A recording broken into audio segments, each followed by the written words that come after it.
ভিন্দি ৰছে নাম এইবিলাক নাম অক্ষয় দাস গাঁও জালা গাঁও পঞ্চায়ত সেক্ৰেটাৰী আছিলে তেখেতে তাৰপিছত কিসমত বসুমতাৰী ইউপিপিএল দলৰ হাৰ্ডক'ৰ ৱৰ্কাৰ আছিলে তাৰপিছত আছে ৰঞ্জয় গোয়াৰী ইউপিপিএল দলৰ তেখেতেও হাৰ্ডক'ৰ ৱৰ্কাৰ আছিলে ধন মছাহাৰী ইউপিপিএল দলৰ ৰিপন ব্ৰহ্ম এক্স আৰ্মি নেক্সট বিজয় মুছাহাৰী নেক্সট মণিগোপাল ৰামচাৰী তেখেতসকলক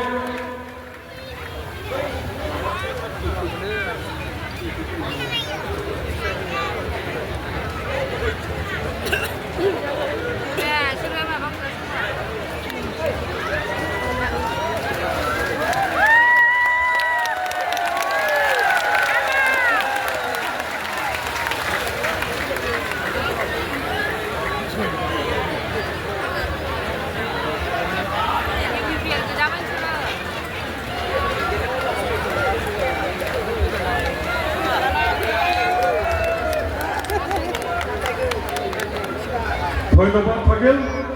লগে লগে আজি আমাৰ এই গণ সমাৱেশৰ মুখ্য অতিথি বিপিএফ দলৰ মুৰব্বী শ্ৰীযুত হাগ্ৰামা মলয় ছাৰক নিজৰ ভাষণ আগবঢ়াবৰ কাৰণে অনুৰোধ জনাইছোঁ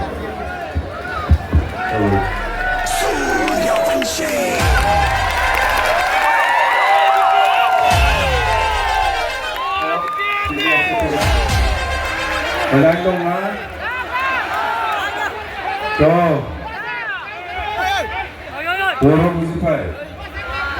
বড়ো বুঝি না পায় বড়ো বুঝি না পায় না না পায়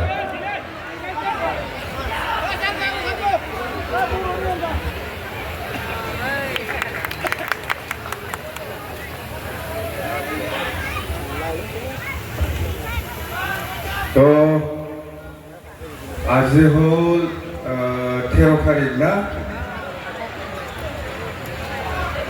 আজি 13 তারিখ তো বিপিএফ দলৰ যিটো আজি যে কখলাবাৰী সমষ্টি হিচাপে যিটো নিৰ্বাচনী সভা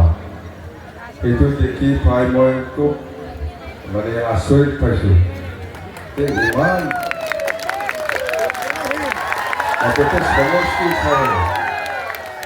আমি ভাবাতকৈ যেনেবা আমি যেনেকুৱা ভাবিছিলোঁ ইয়াতকে ডাবল গুণ ইয়াত উপস্থিত আছে সকলো ৰাইজ হয় না নহয় আমি ভাবাতকৈ আমি ভাবিছিলোঁ 5,000 6,000 এইটো ব্যৱধানত আমি ডিফাৰেঞ্চত আমি জিকিব বুলি কিন্তু যিটো সমাগম এইটো দেখি পেলাইতো আমি আজি ডিক্লেয়াৰ দিছোঁ যে কখলাবাৰী সমষ্টিত চেগম ছাৰ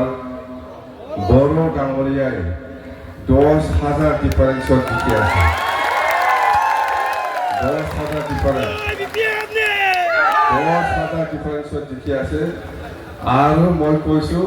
চেগম ছাৰ বড়ো ডাঙৰীয়া পোৱাটো কথা নালাগে মন্ত্ৰী যাৰ না মন্ত্ৰী দিছোঁ মই হ'ব মন্ত্ৰী দিছে ডিপাৰ্টমেণ্টটো কি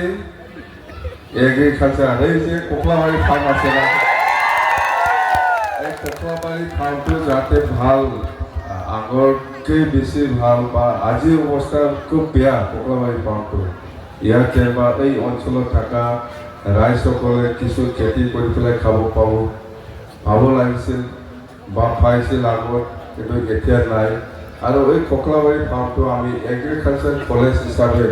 আপগ্ৰেড কৰাৰ আমাৰ কথা আছিল এইটো আজি হ'বলৈ সক্ষম হোৱা নাই কিন্তু আমি যাতে জাগাৰ মানুহকে দায়িত্ব দিলে বেছি ভাল হ'ব কাম কৰিবৰ কাৰণে সেইকাৰণে আমি এগ্ৰিকালচাৰ দিব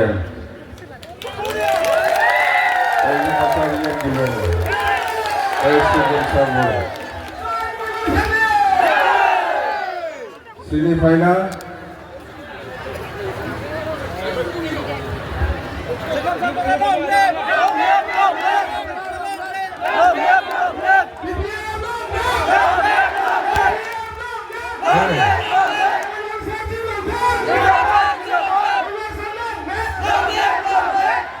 তো এতিয়া